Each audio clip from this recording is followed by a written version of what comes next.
aiming for the goal, that is aiming for the top in our profession and career, especially if we're choosing the path of academics.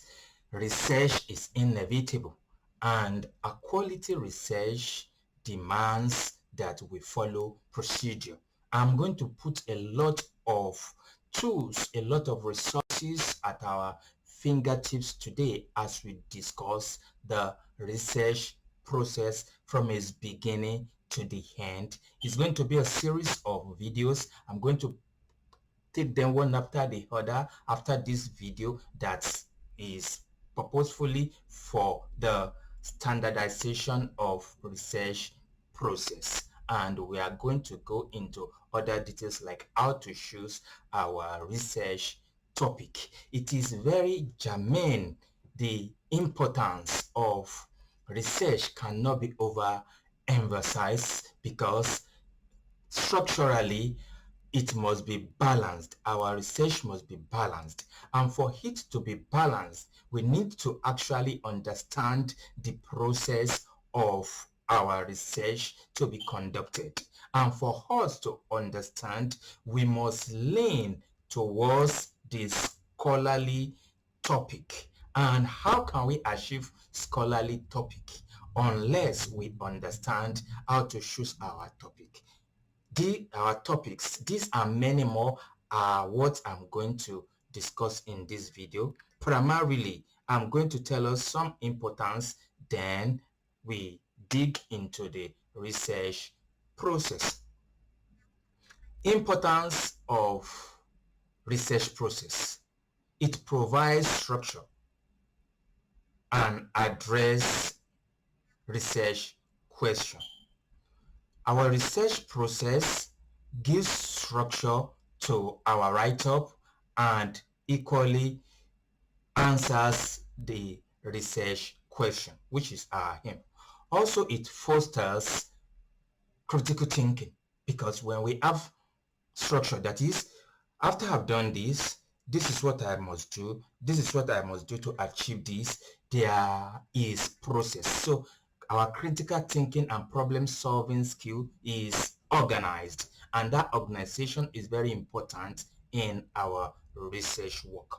Also, it ensures production of high quality, credible research work. Just imagine if you want to research apart from maybe master's level and the like, or your PhD, you want to research and you need a grant to research into it. That means it is important for it to be structured and of a high quality, must be credible. So we need a process for us to have a buy-in in regards of our research work. Last but not the least that I'm going to mention as we now move to the business of the day is that our research process, or hearkening to our research process, actually contributes to our personal development, which cannot be overemphasized.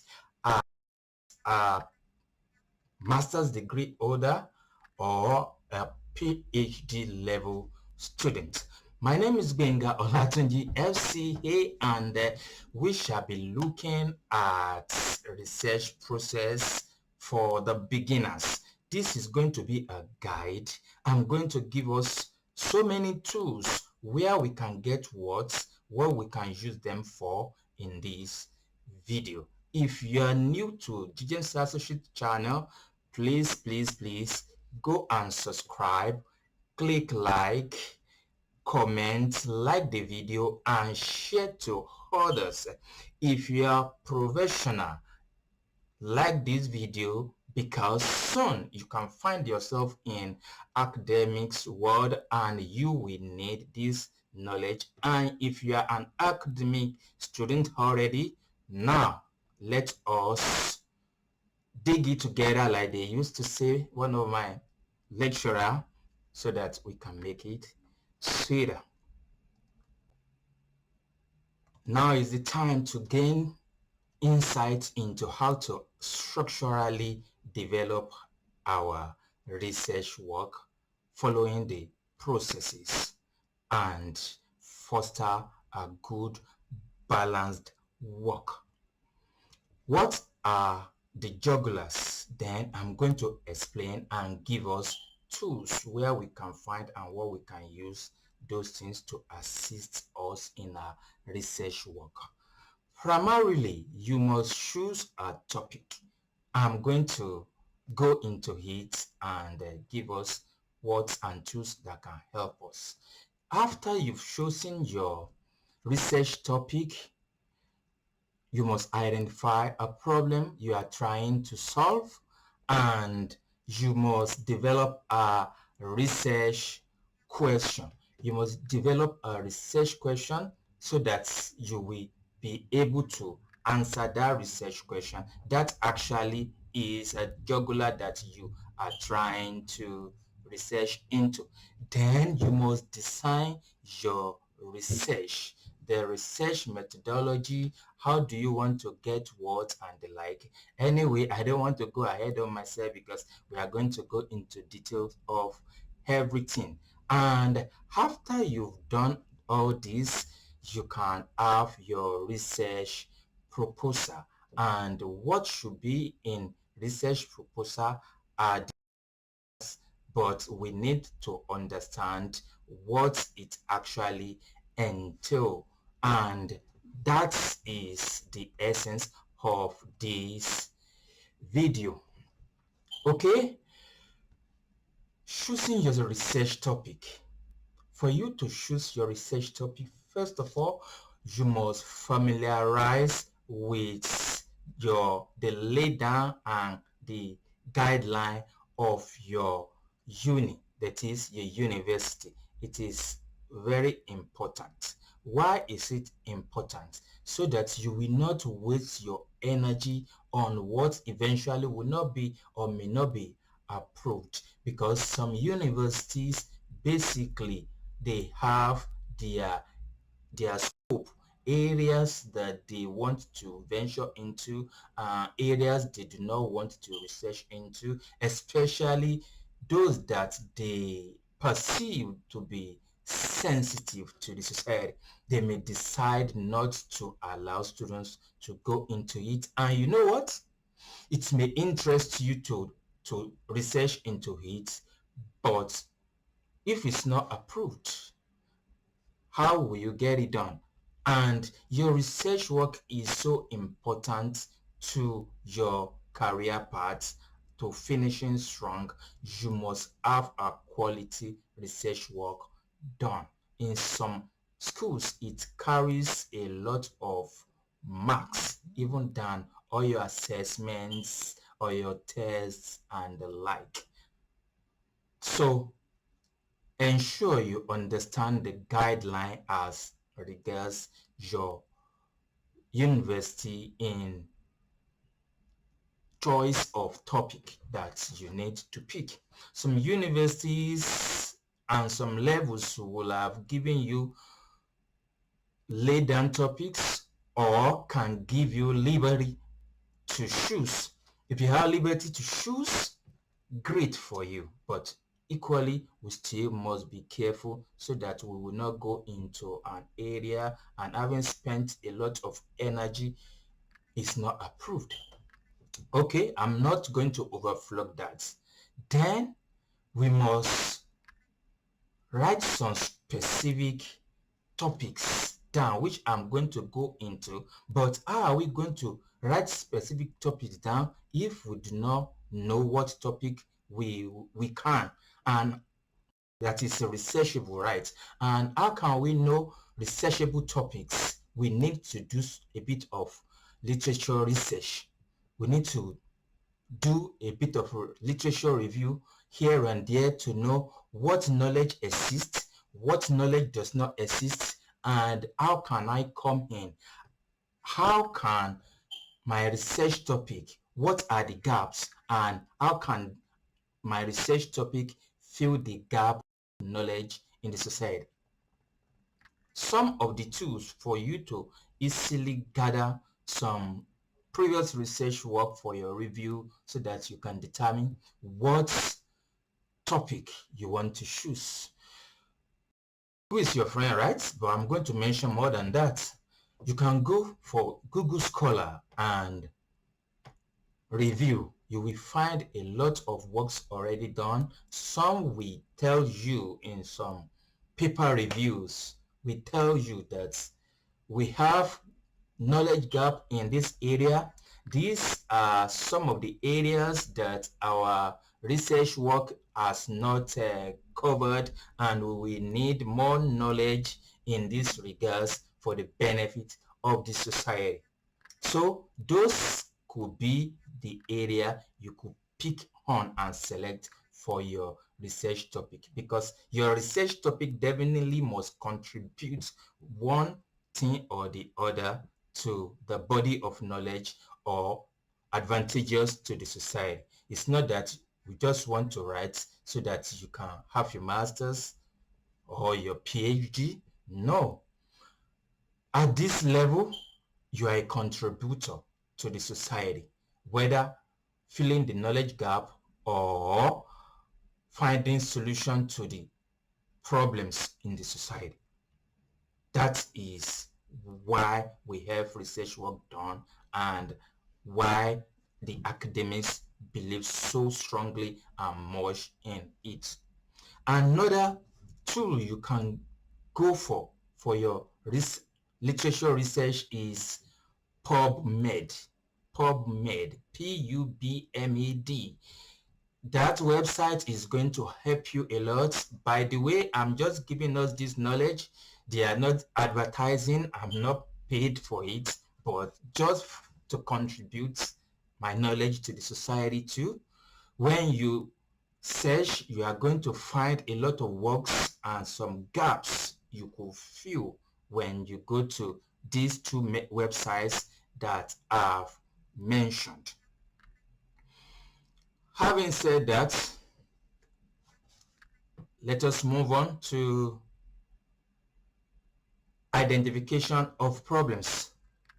But before I move on to that, it is important that after you've chosen your topic or topics, it should be good that you have like 2 or 3.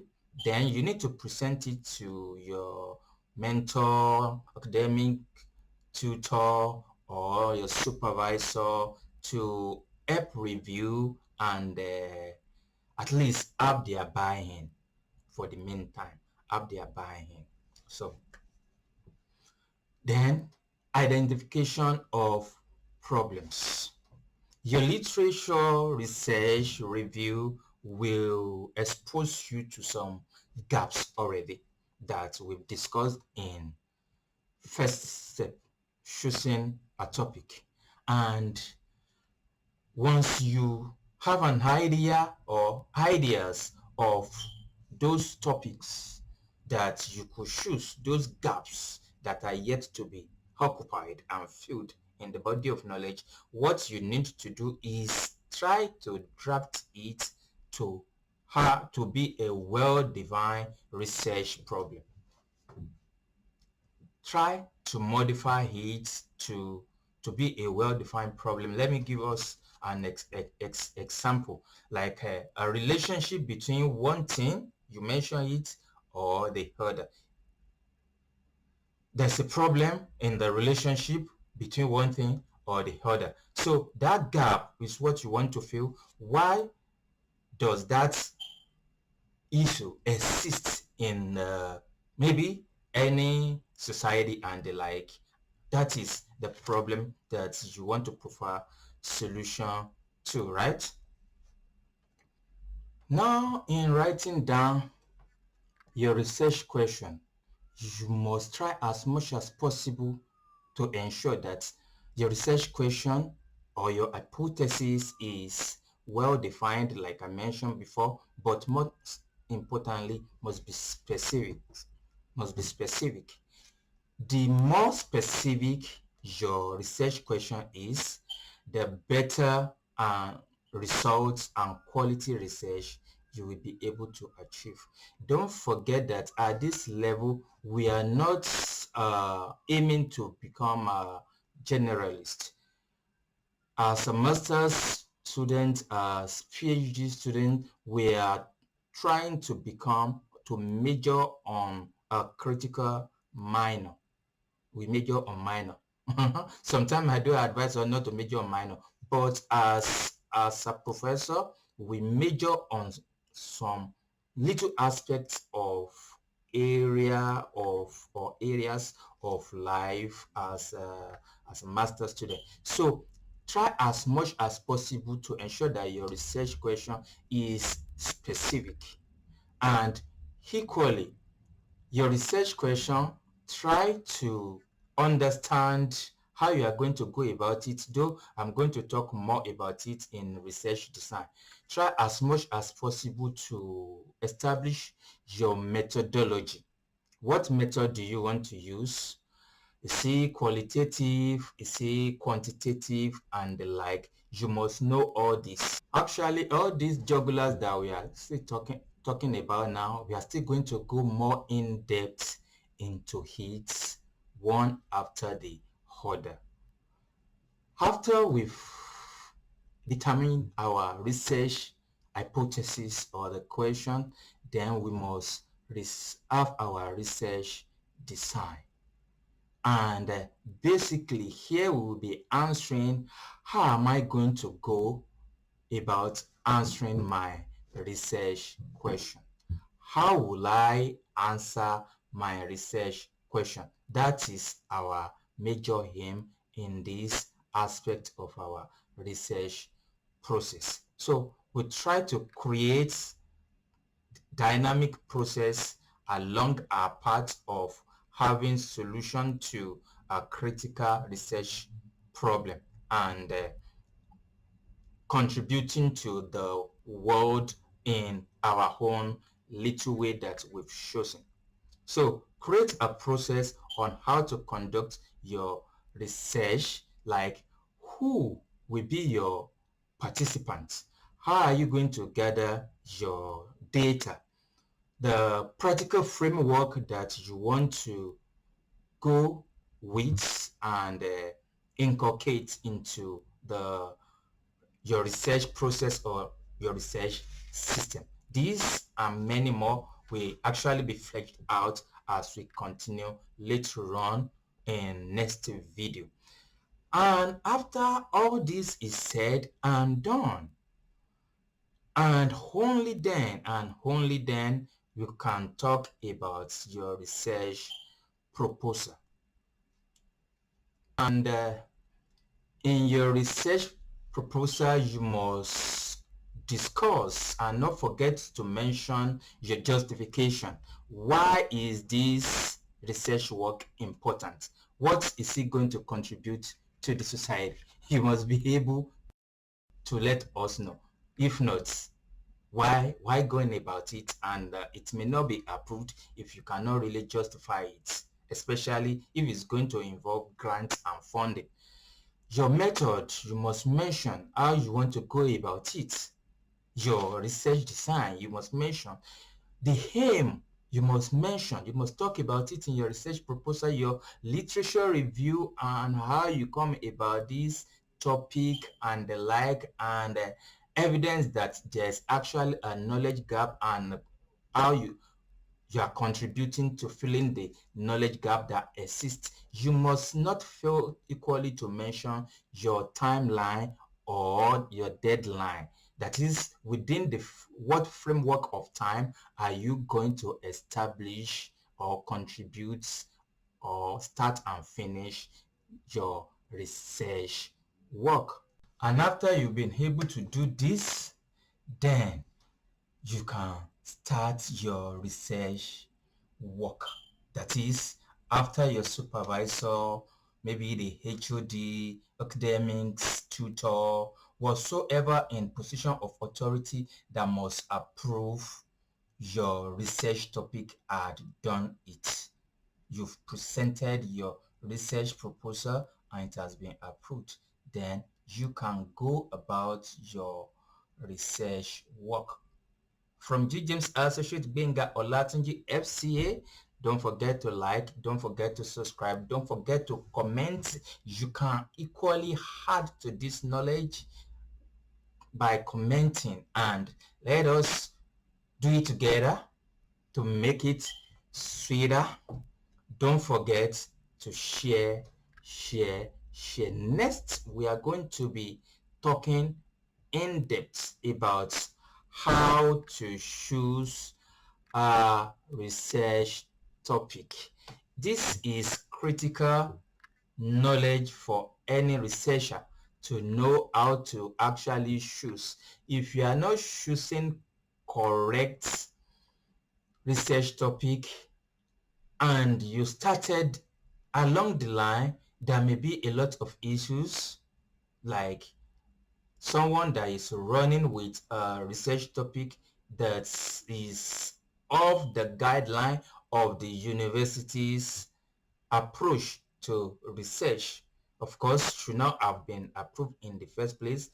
And if we did not do our thorough work about our choice of topic, as we continue, we may find ourselves stopped along the path of research methodology, gathering of information, gathering of data, and manipulation and use of data to resolve the issue that we are trying to resolve as a result of our research work and the like.